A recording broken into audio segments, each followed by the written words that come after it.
नमस्कार, मी सुवर्णा धानोरकर. हॅलो 24 तासमध्ये तुमचं सगळ्यांचं स्वागत. या कार्यक्रमात आपण विविध विषयांवर चर्चा करत असतो. आज आपण आगळ्या वेगळ्या करिअरच्या वाटेविषयी चर्चा करणार आहोत आणि आजचा चर्चेचा विषय आहे फिटनेस क्षेत्रातील करिअरच्या संधी आणि त्यासाठी आवश्यक शिक्षण.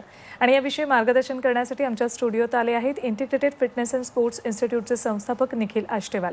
विषयाला सुरुवात करण्यापूर्वी त्यांचं स्वागत करूयात. सर, खूप खूप स्वागत झी 24 तासच्या स्टुडिओमध्ये. थँक्यू. निखिल आष्टेवाल फिटनेस क्षेत्रामध्ये गेल्या 18 वर्षांपासून काम करतायत. एका फिटनेस ट्रेनरपासून फिटनेस इन्स्टिट्यूट हा त्यांचा संपूर्ण प्रवास आहे. अनेक जिममध्ये कॉर्पोरेटमध्ये त्यांनी फिटनेस आणि आहार या विषयावर सेमिनार घेतलेले आहेत. निखिल सरांची integrated fitness and sports institute he academy आहे. या संस्थेत फिटनेस या विषयावर अनेक कोर्सेससुद्धा शिकवले जातात. दहिसर, ठाणे, पुणे, नाशिक, गोवा, इंदूर तसंच भोपाळमध्ये सुद्धा हे कोर्सेस घेतले जातात. निखिल सर स्वतः नॅशनल लेवलचे पॉवर लिफ्टर आहेत. चला तर आजचा चर्चेचा विषय आहे फिटनेस क्षेत्रातील करिअरच्या संधी आणि त्यासाठी आवश्यक शिक्षण. या विषयावर आपण चर्चेला सुरुवात करूयात. सर, सगळ्यात आधी मला सांगाल की तुम्ही या क्षेत्रात कसे आलात आणि एक फिटनेस ट्रेनर ते फिटनेस इन्स्टिट्यूटपर्यंतचा तुमचा प्रवास कसा झाला? मी माझं करिअर ॲक्च्युली फिटनेसमधनं स्टार्ट केलेलं नाही आहे. माझी सुरुवात झाली एका कार रेंटल कंपनीमधनं. मुंबईमध्ये एका 5 स्टार हॉटेलमध्ये मी एका कार रेंटल कंपनीमध्ये काम करायचो.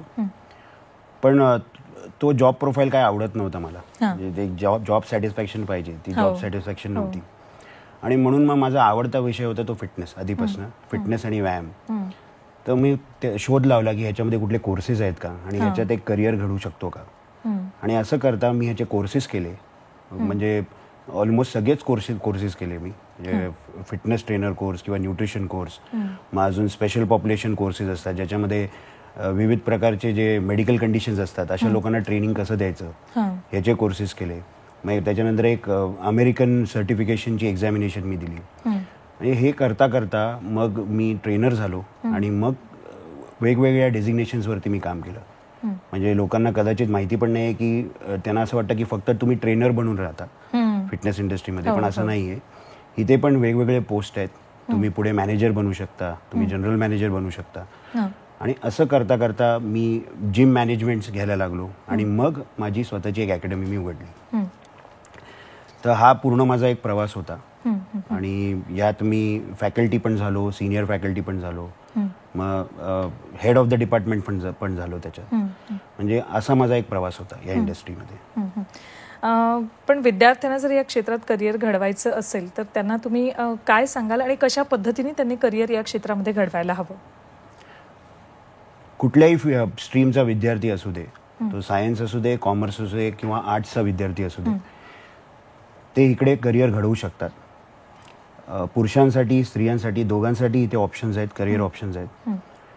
फक्त त्यांनी फिटनेसमध्ये यायच्या अगोदर त्यांनी फिटनेस संबंधित जे कोर्सेस असतात हे त्यांनी व्यवस्थित केले पाहिजे. कारण का फिटनेस आता सगळीकडे पसरत चाललेली आहे, फिटनेस इंडस्ट्री मोठी होत चालली आहे.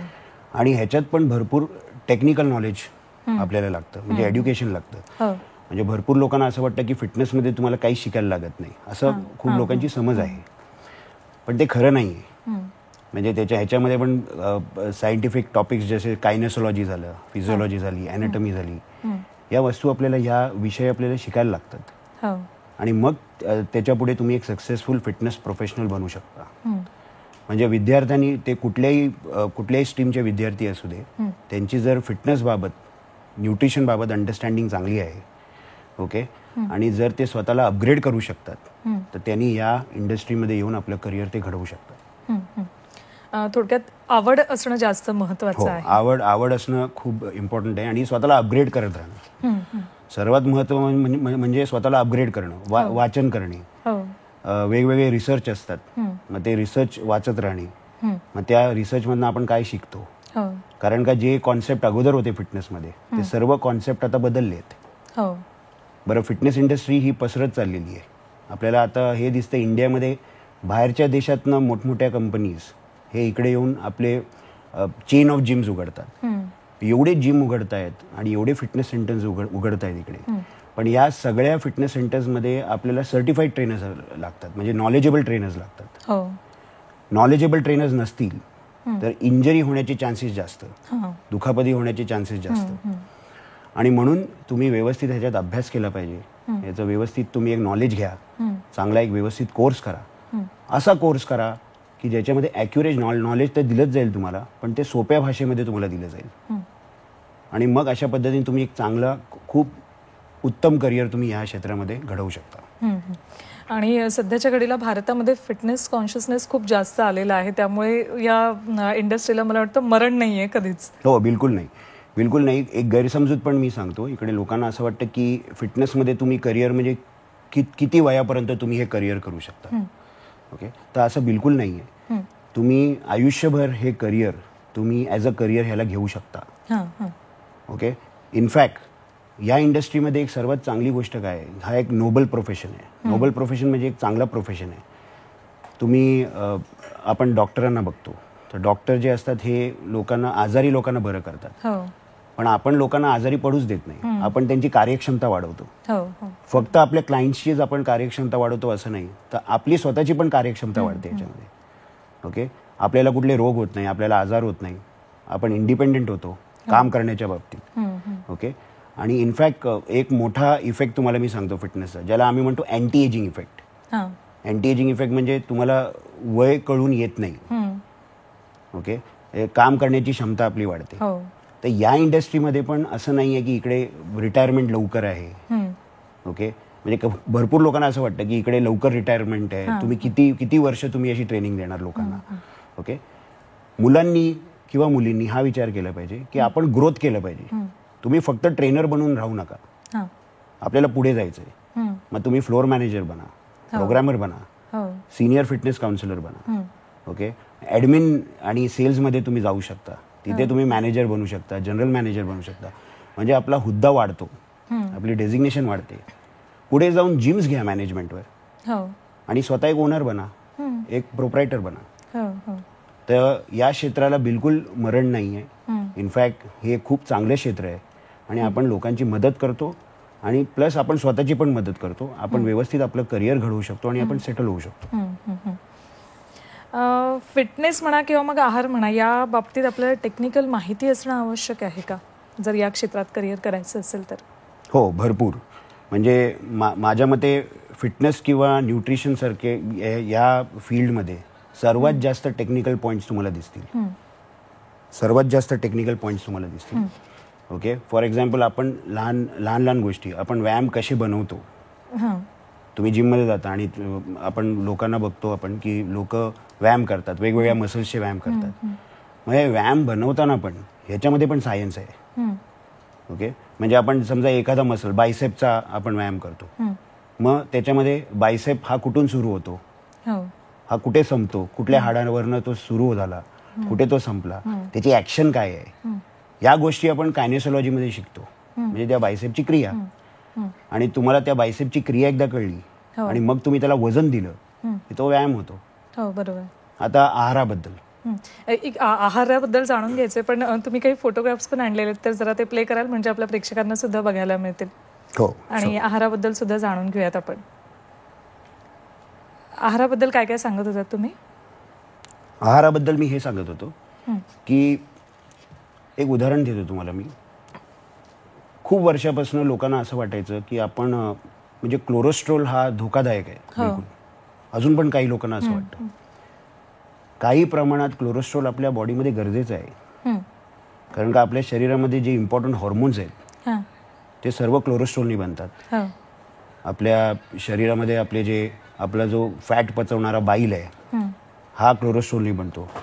आपले जे सेल मेम्ब्रेन, सेलच्या वरचं जे आवरण आहे हे क्लोरोस्ट्रोलनी बनतं. म्हणजे ह्या गोष्टी हे अपग्रेड झालेली गोष्ट आहे. मग तसंच आहारामध्ये आता आलं प्रोटीन. ओके, आपण प्रोटीनबद्दल माहिती, आपल्या आहारामध्ये प्रोटीनची कमतरता असते. तुम्ही आजकाल टीव्हीवरती पण ऍड बघता की प्रोटीनचे सप्लिमेंट्स आलेत, बरोबर, आणि सगळे हेच म्हणतात की आपली प्रोटीनची कमतरता आहे, कुठलं प्रोटीन तुम्ही घेतलं पाहिजे. ओके, हे जर तुम्ही घेता व्यवस्थित तर तुमचा परफॉर्मन्स वाढतो. लोक जे वजन कमी करायला जातात जिममध्ये तिथे रिझल्ट चांगले येतात, ताकद वाढते. आणि एवढंच नाही तर आपला ॲथलेटिक परफॉर्मन्स पण वाढतो. मला भरपूर आनंद होतो जेव्हा माझे स्टुडंट्स, आमचे जे स्टुडंट्स आहेत, IFSIचे जे स्टुडंट्स आहेत, हे मला येऊन सांगतात की सर मी तुमच्याकडनं न्यूट्रिशनचा कोर्स केला आणि आमच्या घरी मी माझ्या आईचा डाएट लिहिला आणि तिचं जे ब्लड ग्लुकोज लेवल जे एकदम हाय होतं म्हणजे ऑलमोस्ट डायबिटीज होण्याच्या पातळीवरती होतं ते आता कमी झालंय. म्हणजे असे फीडबॅक जेव्हा मला स्टुडंट्सकडनं मिळतात तेव्हा मला भरपूर आनंद होतो. कारण का हे स्टुडंट्स फक्त आपल्या क्लायंटसाठी नाही तर आपल्या घरच्या लोकांना पण हे त्यांचं आरोग्य बघतायत, त्यांची हेल्थ बघतायत, त्यांना ट्रेनिंग देतात. ओके, वयानुसार शरीरामध्ये होणारी झीज हे आपण बघतो ज्याच्यामुळे संधिवात वगैरे होतात. असे कितीतरी आमचे स्टुडंट्स आहेत म्हणजे IFSAचे स्टुडंट्स आहेत की ज्यांनी सिनियर सिटीजनला ट्रेन केलेलं आहे. ओके, आणि त्याच्यामुळे हे संधिवात, गुडघ्यातली दुखणी, पाठीतली दुखणी हे त्यांची कमी झालेली आहेत. थोडक्यात कार्यक्षमता वाढली. आता हे सर्व शिकण्यासाठी टेक्निकल नॉलेज पाहिजे. बरोबर. म्हणजे मी तर हे म्हणेन की तुम्हाला जर फिटनेसमध्ये खरंच एक चांगलं करिअर घडवायचं असेल तर जसं आपल्या शरीरामध्ये 2 हात असतात तसं ते फिटनेसचं नॉलेज आणि न्यूट्रिशनचं नॉलेज आहे. They always go hand in hand, म्हणजे ऑलवेज टुगेदर. म्हणजे असं असतं आणि मग तुम्ही एक चांगलं करिअर घडवू शकता. पण हा कोर्स करायचा असेल तर ज्याला आवड आहे तो प्रत्येकजण हा कोर्स करू शकतो का आणि याच्यासाठी काही मर्यादा आहेत का? कोर्स सगळेच करू शकतात. In fact you will be really surprise की आमच्याकडे आता जे स्टुडंट्स येतात कितीतरी स्टुडंट्स असे आहेत की जे रिटायर झालेले आहेत. म्हणजे ऑफिसमधनं त्यांचे रिटायरमेंट त्यांनी घेतलेलं आहे आणि ते पार्ट टाइम म्हणून करतायत. ओके, कारण का त्यांना आवड होती. अशी मुलं येतात आमच्याकडे, कॉलेजची मुलं येतात आमच्याकडे, अशी पण मुलं येतात ज्यांनी इंजिनिअरिंग केलेलं आहे. ओके, पण जसं जे माझ्या बाबतीत घडलं तेच त्यांना ते क्षेत्र मे बी त्या काळात ते आवडत नव्हतं तरी त्यांनी ते क्षेत्र एक्सेप्ट केलेलं, पण आता ते चेंज करायला बघतायत. ओके, तर कोर्स कोणीही करू शकतं. तुम्हाला एक बेसिक अंडरस्टँडिंग लागते, तुमच्यामध्ये शिकण्याची आवड लागते तुम्हाला. ओके, आणि स्वतःला अपग्रेडेड ठेवण्याची त्याचं एक धाडस लागतं की मी स्वतःला अपग्रेडेड ठेवणार, मी वाचणार आणि जितके होईल तितके मी कोर्सेस ह्याच्यामध्ये करणार. ओके, जितके कोर्स तुम्ही करत जाता इंडस्ट्रीमध्ये तेवढी तुमची क्रेडिबिलिटी वाढत जाते. बरोबर. ओके, आणि तेवढे तुम्हाला ऑपॉर्च्युनिटीज जास्त येतात. एवढंच नाही तर लोकांचा जो तुमच्याकडे बघण्याचा एक दृष्टिकोन आहे, ओके, की ही जी ट्रेनर आहे ही ट्रेनर मला व्यवस्थित समजवते, माझी काउन्सिलिंग व्यवस्थित घेते आणि त्याच पद्धतीने माझी ट्रेनिंग पण करते. म्हणजे हा एक व्ह्यू पॉईंट जो आहे लोकांचा हा बदलतो. तर कोर्स कोणीही करू शकतं. एक बेसिक अंडरस्टँडिंग असणारा जो माणूस असेल तो व्यवस्थित कोर्स करू शकतो. फक्त त्याला फिटनेस आणि न्यूट्रिशनमध्ये इंटरेस्ट हवा. मग तुम्हाला त्या विषयातली आवड असेल तर तुम्ही तो कोर्स करू शकता.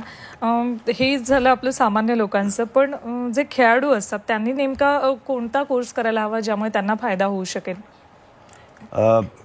3 कोर्सेसची नावं मी सांगेन तुम्हाला. आमच्याकडे एक फिटनेस ट्रेनर कोर्स आहे, दुसरा न्यूट्रिशन कोर्स आहे आणि अजून एक कोर्स आहे ज्याला आम्ही म्हणतो masters in exercise science. Okay, मी स्वतः नॅशनल लेवलचा पॉवर लिफ्टर आहे. मागच्या महिन्यातच मी एक नॅशनल चॅम्पियनशिप जिंकली पण आहे. अरे वा. आणि त्याच कॉम्पिटिशनमध्ये आमचे IFSAचे विद्यार्थी पण होते जे कॉम्पिटिशन खेळायला आलेले. तर हे विद्यार्थी जे आहेत हे पॉवर लिफ्टिंगमध्ये पण परफॉर्म करतात. किती आमचे विद्यार्थी असे जे बॉडी बिल्डर्स झालेत, सक्सेसफुल बॉडी बिल्डर झालेत आणि ते जिंकतायत. यांनी फिटनेस ट्रेनर कोर्स केला, न्यूट्रिशनचा कोर्स केला, काही लोकांनी मास्टर्स इन एक्सरसाइज सायन्स केला. ओके, आणि ते नॉलेज घेऊन त्यांनी स्वतःच्या बॉडीवरती अप्लाय केलं. म्हणजे स्वतः फॉलो करतात. आपल्या क्लायंटला तर देतच आहे पण ते स्वतःवरती पण अप्लाय करतात. इनफॅक्ट मी तुम्हाला अजून एक सांगेन, मला जे सक्सेस मिळालं कुठल्याही स्पोर्टमध्ये, पॉवर लिफ्टिंगमध्ये मला जे सक्सेस मिळालं हे ट्रेनिंग आहे, पण ट्रेनिंग सकट न्यूट्रिशन पण आहे. न्यूट्रिशन म्हणजे डाएट, आपण काय जेवतो. ओके, तर असे कोर्सेस जर तुम्ही केले तर तुमचा ॲथलेटिक परफॉर्मन्स पण चांगला होतो. एक गोष्ट मला सांगायची इकडे, इंडियामध्ये स्पोर्ट्समध्ये जर तुम्ही बघितलं तर Indian genetics are one of the best. Okay, आपण स्पोर्ट्समध्ये बऱ्यापैकी सक्सेसफुल होऊ शकतो, पण जर आपण कुठेतरी मागे पडतो तर ते ट्रेनिंगमध्ये नाही, न्यूट्रिशनमध्ये, आहारामध्ये कुठे आपण मागे पडतोय. तर ह्याची माहिती कुठेतरी लोकांना कमी आहे. म्हणून मला असं वाटतं जर तुम्हाला ॲथलीट बनायचं असेल, स्पोर्ट्समध्ये जर तुमचा परफॉर्मन्स चांगला करायचा असेल तर 3 courses, fitness trainer course, nutrition course, masters in exercise science, हे तुम्ही केलं पाहिजे. हे 3 कोर्स अत्यंत महत्त्वाचे हे इम्पॉर्टंट आहेत. Masters in exercise science course जे मी सांगतोय हे काय इम्पॉर्टंट आहे, कारण का त्याच्यामध्ये जे कौशल्य असतात ज्याला आम्ही स्किल्स म्हणतो, जे तुमच्या स्पोर्ट्समध्ये लागतात, जसं अजिलिटी, चपळता, किंवा पॉवर किंवा स्पीड, कोऑर्डिनेशन, बॅलन्स, ह्याला तुम्ही कसं ट्रेन करायचं, एका माणसामध्ये ह्यांची ट्रेनिंग करून ह्यांना कसं सुधारवायचं हे आम्ही तिकडे शिकवतो. आणि म्हणून हे गरजेचे आहे. आपण पुन्हा चर्चा करणार आहोत, पण ब्रेकची वेळ झाली आहे. कुठेही जाऊ नका, पाहत रहा झी 24 तास.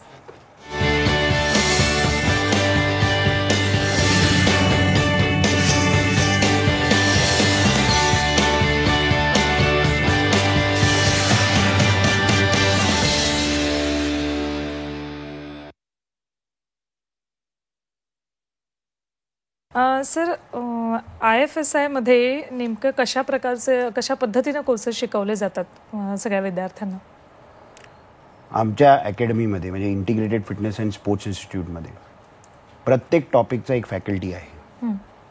तर आमच्याकडे जे फिजिओलॉजी शिकवणारे एक वेगळे फॅकल्टी आहेत, ॲनाटॉमी आणि कायनेसॉलॉजी शिकवणारे वेगळे आहेत, न्यूट्रिशनचे टॉपिक्स घेणारे वेगळे आमचे डायटिशियन्स आहेत. ओके, तर अशा पद्धतीने आम्ही प्रत्येक टॉपिकला आम्ही हँडल करतो. आता जर तुम्ही एक बेसिक कोर्स म्हणजे सर्टिफाईड फिटनेस ट्रेनर कोर्स जर तुम्ही बघायला गेलात तर त्याच्यामध्ये बऱ्यापैकी इनडेप्थ नॉलेज आम्ही देतो तिकडे. इनिशियली सुरू करताना आम्ही पहिलं तर हे सांगतो की तुम्हाला बॉडीमध्ये नक्की जेव्हा तुम्ही वजन कमी करायला येता तर बॉडीमध्ये नक्की काय कमी झालं पाहिजे. म्हणजे आपण प्रत्येक वेळेला जिममध्ये जिम झाल्यानंतर, वर्कआउट झाल्यानंतर, एक्सरसाइज झाल्यानंतर आपण अगदी वजनी काट्यावरती जाऊन आपण वजन चेक करतो. ओके, आणि मग आपण खुश होतो की बाबा माझे एवढे कमी झाले, माझं वजन कमी झालंय. आता हे वॉटर लॉस असू शकतं डेफिनेटली, कारण काय यू आर स्वेटिंग तुम्ही जेव्हा एक्सरसाइज केल्यानंतर. मग आता तुम्हाला कळलं पाहिजे की आपण जेव्हा वजन कमी करायला बघतो तर आपल्या बॉडीमध्ये हे फॅट हे कमी झालं पाहिजे. ओके, मग त्याच्यासाठी मग बरोबर पद्धत कुठली. मग आता त्याच्यामध्ये जर मी कमी जेवलो किंवा जर मी दिवसभर फक्त सूप आणि सलाडवरती राहिलो, ओके, तर अशक्तपणा येणार, माझी इम्युन सिस्टम ड्रॉप होणार, मी आजारी दिसणार, केस गळणार, आणि मग ते सोडल्यानंतर सर्व वेट डबल येतं. म्हणजे या गोष्टी घडतात. मग हे नाही झालं पाहिजे. मग आता ही बेसिक माहिती आहे. म्हणजे मुलांना कळलं पाहिजे की आपण जेव्हा वजन कमी करायला येतो किंवा आपण वजन वाढवायला येतो जिममध्ये, असे पण लोक आहेत जे वजन वाढवायला येतात, जे अगदी बारीक असतात. मग त्यांनी काय वाढवलं पाहिजे किंवा वजन कमी करताना काय कमी झालं पाहिजे. तर वजन कमी करताना फॅट हा कमी झाला पाहिजे. वजन वाढवताना आपल्या बॉडीमध्ये मसल हा वाढला पाहिजे, या टिश्यूज आपल्या बॉडीमध्ये वाढली पाहिजे. मग अशा कितीतरी टॉपिक्स आहेत. मग याच्यामध्ये कार्डिओबद्दल, एरोबिकचे एक्सरसाइजेस कसे केले पाहिजे, मग याच्यामध्ये टेक्निकल माहिती म्हणजे तुमचा रेस्टिंग हार्ट रेट म्हणजे काय, टार्गेट हार्ट रेट म्हणजे काय, याचं कॅल्क्युलेशन कसं केलं पाहिजे, तुम्ही तुमच्या क्लायंटला कार्डिओ करताना तुम्ही काय काय इन्स्ट्रक्शन देणार, ओके, त्याचं रेस्टिंग हार्ट रेट कसं चेक करणार, या गोष्टी झाल्या. मग त्याच्यानंतर आम्ही प्रत्येक बॉडी पार्टबद्दल आम्ही तिकडे लेक्चर घेतो, एक बॉडी पार्टबद्दल. मग एक खूप चांगला आमचा एक लेक्चर आहे जिथे आम्ही काउन्सिलिंग टेक्निक शिकवतो. काउन्सिलिंग टेक्निक म्हणजे तुमच्याकडे जर एक क्लायंट येतो, त्या क्लायंटला डायरेक्टली तुम्ही ट्रेनिंग स्टार्ट करू नका. पहिलं समजवा, तुमचं काय टार्गेट आहे, व्हॉट इज युअर टार्गेट, आणि टार्गेट प्रमाणे तुम्ही मग त्याला तुमचा प्लॅन असा असणार, तुमचा डाएट प्लॅन असा असणार, तुमचा वर्कआउट प्लॅन असा असणार, हा प्लॅन का असेल, हे थोडक्यात त्याला सखोल ज्ञान दिलं जातं. आपण पुन्हा एक ब्रेक घेणार आहोत. एक ब्रेक घेतो, चर्चा पुन्हा अशीच सुरू राहील. कुठे जाऊ नका, पाहत राहा हितगुज.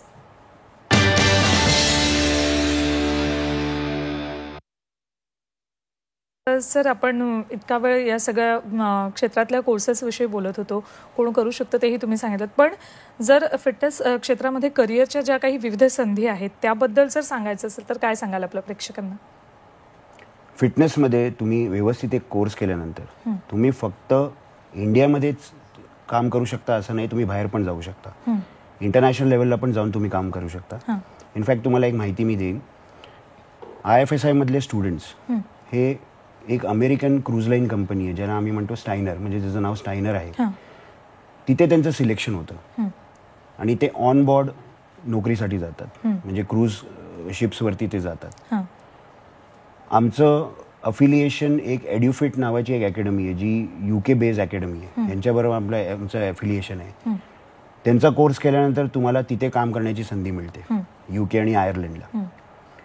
तुम्ही जर इंडियामध्ये तुम्हाला जर एक व्यवस्थित करिअर करायचं असेल तर तुम्ही डेफिनेटली ॲज अ ट्रेनर तुम्ही स्टार्ट करता. पण ॲज अ ट्रेनर फक्त तुम्ही राहत नाही, तुम्ही त्याच्या पुढे जसं मी सांगितलं फ्लोअर मॅनेजर झाला, प्रोग्रॅमर झाला, काउन्सिलर झाला, किंवा तुम्हाला ॲडमिनिस्ट्रेशनमध्ये जायचं असेल तर ॲडमिनिस्ट्रेशनमध्ये तुम्ही सेल्स इन्चार्ज किंवा तुम्ही मॅनेजर, जनरल मॅनेजर ह्या पोस्टवरती तुम्ही जाऊ शकता. आणि मुलांनी ते केलं पाहिजे. आणि सर्वात इम्पॉर्टंट म्हणजे पुढे गेल्यानंतर फॅकल्टी म्हणजे तुम्हाला एक्सपोजर पाहिजे. जर ओके, डेफिनेटली तुम्हाला हे पाहिजे की लोकांनी तुम्हाला ओळखलं पाहिजे. आणि ती संधी तुम्हाला फॅकल्टी म्हणून मिळते. फॅकल्टी म्हणजे शिकवणारा, लेक्चरर. मग त्याच्यामध्ये तुम्ही फॅकल्टी झालात, सिनियर फॅकल्टी झालात, मग त्या डिपार्टमेंटचे तुम्ही हेड होऊ शकता.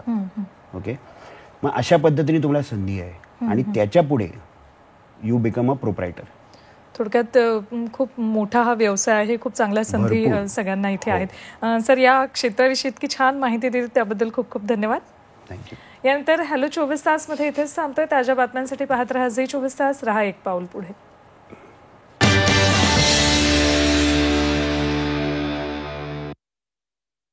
झी 24 तास, रहा एक पाऊल पुढे.